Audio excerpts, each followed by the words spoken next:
এমন একটি ঘটনা আমাদের কাছে উঠে এসেছিল যাকে কেন্দ্র করে আমাদের প্রত্যেক রাজ্যবাসীর চোখে কিছুটা হলেও চলে এসেছিল। একই জায়গায় 7 জনের সৎকার, একই সঙ্গে একই পরিবারের।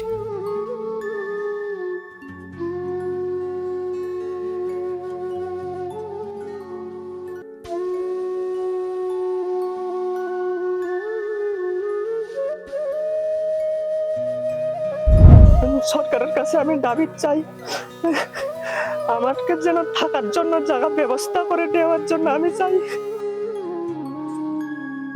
কি হয়েছিল ঠিক সেদিন? সেদিন প্রচুর বৃষ্টি এসেছিল, কিন্তু আমরা শরীরের মতন টাইম পাচ্ছি না।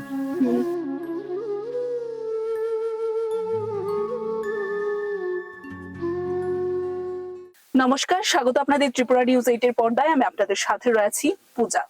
বর্তমানে আমরা ঠিক সেই জায়গায় পৌঁছে গেছি, সেই হৃদয় বিদারক করা ঘটনা। আমরা প্রত্যেকে সাক্ষী রয়েছি। এই বন্যার যখন চারিদিকে জলমগ্ন অবস্থা, তখন এমনই একটি ঘটনা আমাদের কাছে উঠে এসেছিল যাকে কেন্দ্র করে আমাদের প্রত্যেক রাজ্যবাসীর চোখে কিছুটা হলেও জল এসেছিল। এবং সেই ঘটনাটি ঘটেছিল শান্তির বাজার, যে গাদ্দাং অশ্বিনী পাড়া এলাকা রয়েছে সেই এলাকায়। বর্তমানে আমরা সেই এলাকায় উপস্থিত রয়েছি, সেই বাড়িতে উপস্থিত রয়েছি এবং সেখানকার চিত্র আপনাদের সামনে তুলে ধরার চেষ্টা করব। অবশ্যই অনেকটা দুঃখজনক ঘটনা। তাদের পরিবারের লোকজনকে তারা হারিয়েছে আজকের দিনে, এবং সেখানে দাঁড়িয়ে তারা কতটুকু দুঃখে রয়েছে, তারা কতটুকু কষ্টে রয়েছে সেটা বলার আর ভাষা নেই। কিন্তু তার পাশাপাশি আমরা কথা বলার চেষ্টা করব তাদের পরিবারের লোকজনদের সাথে। সেদিন কি ঘটনা ঘটেছিল এমন যে একসাথে 7 জনকে প্রাণ হারাতে হয়, আমরা জানার চেষ্টা করব। একসাথে 7 জন প্রাণ হারিয়েছিল সেই ঘটনাটা আমরা প্রত্যেকেই জানি। এবং একটি বাড়িতে ল্যান্ডস্লাইড বা ভূমিধসের কারণে আমরা যে বিষয়টা আমাদের কাছে উঠে এসেছিল, সেখানে আমরা উপস্থিত রয়েছি। সেই ব্যক্তির সাথে আমরা কথা বলার চেষ্টা করব, জানার চেষ্টা করব ঠিক সেদিন কি হয়েছিল, কি ঘটনার সাক্ষী রয়েছে তিনি। আপনারা দেখতেই পাচ্ছেন ওনার চোখে এখনো জল রয়েছে, কেননা স্বাভাবিক দুঃখের বিষয় রয়েছে। উনি ওনার পরিবারের লোকজনকে হারিয়েছেন, অর্থাৎ যিনি মারা গেছেন ওনার ভাই উনি। আমরা কথা বলার চেষ্টা করবো ওনার সাথে। আপনার নাম? আমার নাম চরণ কুমার ত্রিপুরা। কি হয়েছিল ঠিক সেদিন? সেদিন প্রচুর বৃষ্টি এসেছিল, কিন্তু আমরা শরীরের মতন টাইম পাচ্ছি না।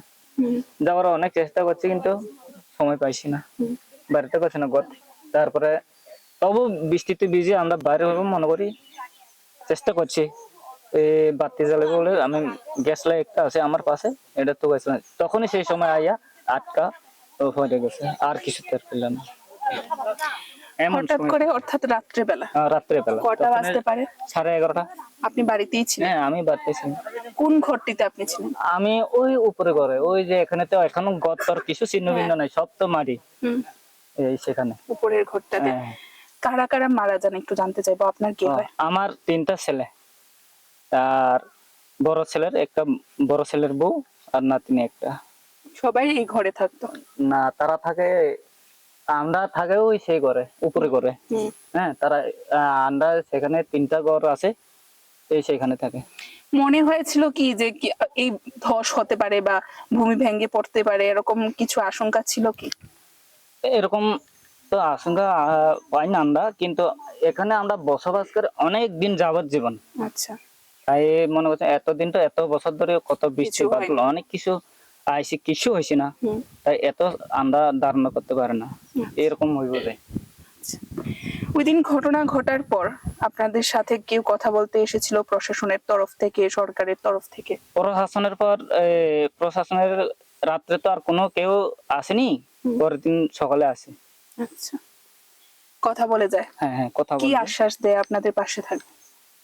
আশ্বাস কি, আমরা আছে যেহেতু আপাতত এখন এই কাজগুলো শেষ করতে, আমরা তারপরে কি হয় না হয় আমরা যতটুকু পারি আমরা চেষ্টা করব, এই কথা বলছি।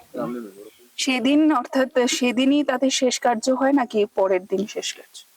পরের দিন। পরের দিন। আপনিও অনেকটা ব্যথা পেয়েছেন দেখতে পাচ্ছি। হ্যাঁ, আমি রাস্তাঘাট কিছু নাই, গাড়ি আওয়ানোর মতো কোনো রাস্তা নাই। তারপরে দ্বিতীয় দিন বেলা 11টায়, ঠিক মনে হয় 11টায়, সেই সময়ে দরজা রানিয়া এবং গ্রামের কিছু অংশ ছেলে পোলাপান মিলিয়া ওই কিছু গ্রামের লোকজন মিলিয়া কাইটা কইটা এটা দজার টজার এরকম ওই যে সহযোগিতা করিয়া তারপরে যোগাযোগ করে এরকম করে ওই ছোট্ট ছোট্ট করে একটা গাড়ি প্রথমে অটো গাড়ি একটা ডুবাইছি, সেই গাড়ি করে আমরা হাসপাতালে গেছি, পৌঁছে গেছি। আর এই যে আপনাদের পরিবারের লোকেরা যে মারা যায় তাদেরকে কিভাবে উদ্ধার করা হয়? তাদেরকে আমি তো 10-এর সঙ্গে একদম এদিকে চলে আসি, ওই যে পুকুরটা আছে না এদিকে চলে আসি। তারপরে ছোট্ট ছোট্ট আমার লগে আর দুইটা, একটা মেয়ে আছে একটা ফোলা আছে, এরাও এরকম আমার ঠিক আমার পিছনে পিছনে ছুটে আইছে আচ্ছা, ঠেলার লগে। খেলার সাথে। হ্যাঁ, তাই আমার স্ত্রীও ঠিক এরকম চলে আইছে। তারপরে আমার লাইনে 3টা ঘর আছে। প্রথম ঘরে হইছে 2টা ছেলে আর ছোট ভাই আর ছোট ভাইয়ের বউ, 4 জন। মাঝখানের ঘরে হইছে বড় ছেলে একটা আর বড় ছেলের বউ আর নাতিন একটা আর পোলা একটা আছে হিয়ানে। তারপরে তৃতীয় ঘরে হয়েছে আমি আর আমরা স্বামী স্ত্রী আর কি। এরপরে ছোট ছোট 2টা। তো আপনারা ধাক্কায় চলে আসেন, ওরা আর বেরোতে পারে না? হ্যাঁ, আমরা ধাক্কায় চলে আসে, আমি বাইরেতে পারছি, আমি বাইরিয়া যতটুকু সম্ভব এতটুকু চেষ্টা করছি কাজটা করতে, সব তো শেষ। তারা দাগ দুগ দিয়ে চিৎকার টিৎকার অনেকক্ষণ শুনছি কিন্তু আমি কিছুই করতে পারছি না, এত আমার আর ক্ষমতা করেছি না। তারপর পরের দিন নাকি রাত্রেই তাদের? তারপর পরের দিন সকালে তাদেরকে গ্রামের মানুষ অনেকক্ষণ খোঁজাখুঁজি কুয়াকুই করে তারপরে টুকুয়ে টুকুয়ে এক একটা এমন করে বাইর করছে। ঠিক এরকম মনে হয় টাইম শেষ পর্যন্ত পাওয়া গেছে। যখন উদ্ধার করা হয় তাদের মধ্যে কেউ কি বেঁচে ছিলেন?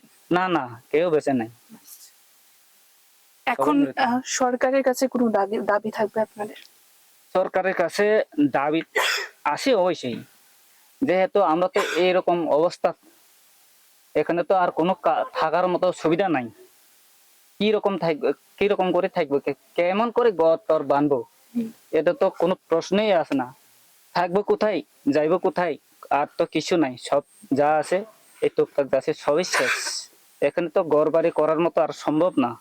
তাই আমার একটা দাবি, আমাদের 4-5 পরিবার আমাদের একটা জায়গা স্থায়ী সাধারণ টুকটাক যে কোনোখানে একটা দিয়ে দিন, এরকম থাকার জন্য ব্যবস্থা করে দিই, এরকম একটা আবেদন করি। তারপরে আমার পুরা পরিবারের কাগজপত্র যা আছে, ডকুমেন্ট গুলো যা আছে সব শেষ, আমার কিছু নাই। একেবারে পরনের কাপড় শুধু, বই কলম খাতা শুধু 2টা আছে, পড়াশোনা করে। এরার বই টই কাপড় সুপার স্কুলের ছাড় পেন কোনো কিছুই নাই, শেষ একেবারে মাটির নিচে, কিছুই নাই আর। এখন আপনারা আছেন কোথায়? এখন আমরা অর্থনীতিপুরা পাড়া স্কুলের মধ্যে না আছে। সেখানে আপনাদের খাওয়ার সময় পাচ্ছেন? হ্যাঁ, খাওয়া হয়, ভালো খাবার দেওয়া হয়? হ্যাঁ খাওয়া দাওয়া হয়। আচ্ছা, খাওয়ার কেমন, ভালো আছে? জল আছে কি? জল পানো আছে, ঠিক আছে, এখানে সাপ্লাই আছে, কিন্তু কারেন্ট না থাকলে এখান থেকে জল নিতে হয় আমরা। আচ্ছা, কারেন্ট থাকলে সেখান থেকে পাই। অসংখ্য ধন্যবাদ আপনাকে। আমরা কথা বলার চেষ্টা করেছি, সত্যি কথা বলার মতো অবস্থায় নিশ্চয়ই তিনি নেই, কেননা ওনার পরিবারের প্রায় প্রত্যেককেই তিনি আজকে হারিয়েছেন। সেই জায়গাটা আমরা দেখানোর চেষ্টা করব, যে জায়গাটা তিনি বলেছেন যে ল্যান্ডস্লাইডের পর ধাক্কায় তিনি পুকুরে চলে এসেছিলেন, আপনাদের দেখানোর চেষ্টা করব সেই জায়গাটি। আপনাদের ওপরটায় আপনারা দেখতেই পাচ্ছেন পুরো ঘর ভেঙে কিন্তু এসে পড়ে আছে, এবং ওনাদের যে বসত বাড়ি বা ওনাদের যে থাকার জায়গা সেটা কিন্তু একেবারেই আর নেই। আমরা দেখানোর চেষ্টা করব সেই জায়গায়, কিছুটা যাওয়ার চেষ্টা করব, সেই জায়গায় গিয়ে আমরা আপনাদের দেখানোর চেষ্টা করব সেখানকার কি চিত্র রয়েছে।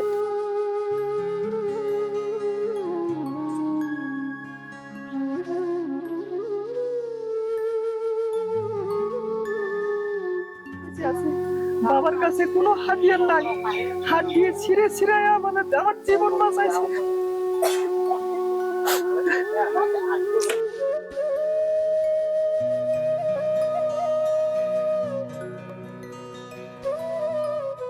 সেই জায়গাতেই আমরা উপস্থিত রয়েছি, তাদের যারা আত্মীয় স্বজনরা রয়েছে, পাড়ার প্রতিবেশীরা রয়েছে, তাদের সাথে আমরা কথা বলার চেষ্টা করছি।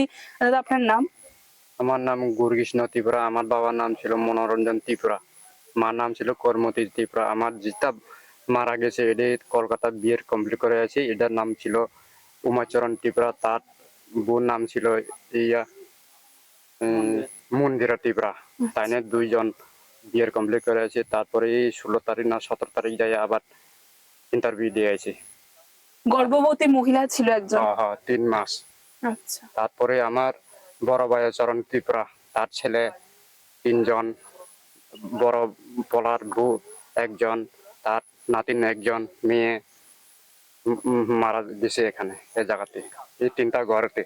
আপনারা কিভাবে উদ্ধার করেন পরের দিন? আমরা তো উদ্ধার আমরা পারি না, আমরা তো রাত্রি বেলা আমরা এখানে আসতে পারছি না, আমরা তো হেপারে আছি স্কুল পারে, তখন আমরা এখানে আসি না, তখন হেতারা এনে সব আছে, আমরা তো হেপারে যাচ্ছি। তো রাত্রি বেলা কেমন ভাবে ভূমিকম্প মতন বৃষ্টি দিয়েছি, তারপরে হাতা মারতে আছে, তারপরে রাত্রি বেলা কেউ আসবেনি এখানে, কেউ তো আসতে পারতো না, কেউ দেখতে পাতো না, এমনি মাটি 10 ভরি সব কিছু মাটি নিচে ভরে গেছে আর কি।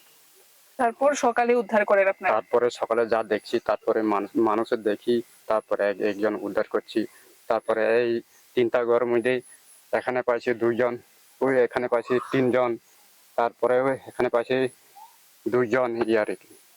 কোনো গরু বা কোনো গরু ছাগল সব এই জায়গা এখনো আছে? এখনো আছে। তারপরে মাটি যা গাড়া যায় এখনো মনে 6-7 ওইব নিচে। অসংখ্য ধন্যবাদ আপনাকে। আমরা কথা বলার চেষ্টা করছি এখানকার যারা এলাকাবাসীরা রয়েছেন বা আত্মীয় স্বজনরা রয়েছেন তাদের সাথে।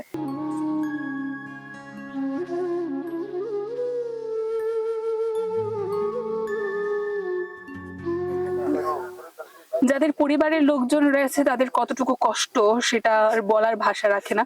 আপনারা দেখতেই পাচ্ছেন এখনো পর্যন্ত চোখের জল কিন্তু বন্ধ নেই। আমরা কথা বলার চেষ্টা করব তাদের পরিবারের লোকদের সাথে। আপনার নাম দাদা? নাম রঞ্জিত ত্রিপুরা। কি হয়েছিল সেদিন দাদা? সেদিন রাত্রে হঠাৎ করে মাটি আসছিল, আমার বাড়ির সব শেষ করে লাইছি। আপনার পরিবারে কে কে ছিল? আমার পরিবারের আমার 3 ভাই, আমার বউ, আমার বাচ্চা। আপনিও সেখানে ছিলেন? আমিও আছি সেখানে। আচ্ছা, আপনি কিভাবে বেরিয়ে এসেছিলেন? আমি আমারে ফার্স্ট নিয়ে গেছি মাটি, এরপরে ঘুরে এসে আমার বাচ্চা আর মাকে নিয়ে গেছি বাইরে, মানে মাটির ধাক্কায়? মাটির ধাক্কায়। এখানে আপনাদের ঘর ছিল? কটি ঘর ছিল এখানে? 3টা ঘর আছে আমরা। এখন কিভাবে উদ্ধার করেন তাদের পরবর্তী দিন? তাদেরকে গ্রামের লোকজন এসে মাটির থেকে বের করছি। আপনার অনেকটাই দুঃখ রয়েছে নিশ্চয়ই, আপনার বউ ছিল সেখানে এবং আপনার অনেকটাই কষ্টের কারণ রয়েছে, আমরা বুঝতে পারছি। কি চাইবেন, সরকারের কাছে কি দাবি থাকবে? সরকারের কাছে আমি দাবি চাই, আমাকে যেন থাকার জন্য জায়গা ব্যবস্থা করে দেওয়ার জন্য আমি চাই। একটু জানতে চাইবো যে এই যে ঘটনাটা হয়েছে এটা কি ভেবেছিলেন এমনটা হবে?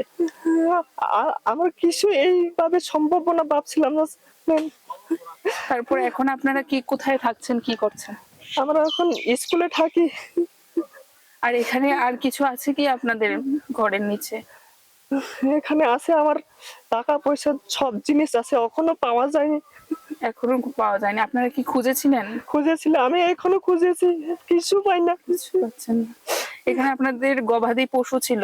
আছে, গরু এখনো গরু, এখানে আছে? শুয়োর, ছাগল সব আছে, পাখি, হাঁস সব আছে। আমরা একটাও পাই না এখানে। যারা মারা গেছে তাদের একটু নামটা জানতে চাই। আমার বউয়ের নাম জ্যোতি ত্রিপুরা, আমার সন্তানের নাম হুমটিসা ত্রিপুরা, আমার ভাইয়ের নাম প্রসঞ্জিৎ ত্রিপুরা, এরপরে রাকেশ ত্রিপুরা, এরপরে অজয় ত্রিপুরা, এরপরে আমার কাকার নাম উমাচরণ ত্রিপুরা, কাকির নাম মন্দিরা ত্রিপুরা। সবাই এই মাটির তলেই চলে যায়। আপনারা সাহায্য করতে পারেননি না যখন আপনারা বেরিয়ে পড়েছিলেন, তারপর আর ওদেরকে সাহায্য করতে পারেননি? কেউ সাহায্য করার মতন কেউ কে ডাকে আমরা এখানে আসতে পারি না, কারণ আমার বাবা গেছে গ্রামের লোকজনকে ডাকতে, জলে পার করতে পারছিলাম না, এতটুকু জল আছে যাইতে পারছিলাম না। এখন আপনাদের সমস্ত জিনিসপত্র সবকিছু এখানে, আপনারা কি করবেন?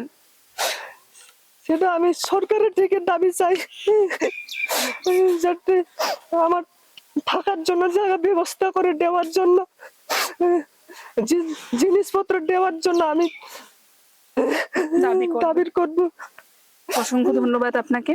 আমরা দেখানোর চেষ্টা করছি যার পরিবারের লোকজন, যার নিজের মানুষরা আজকে আর এই দুনিয়াতে নেই, উনি চোখের জল ভাসিয়ে চলছেন, এখানে মাটির নিচে সবকিছু খুঁজে বেড়াচ্ছেন, এখনো পর্যন্ত তিনি কিছুই পাচ্ছেন না।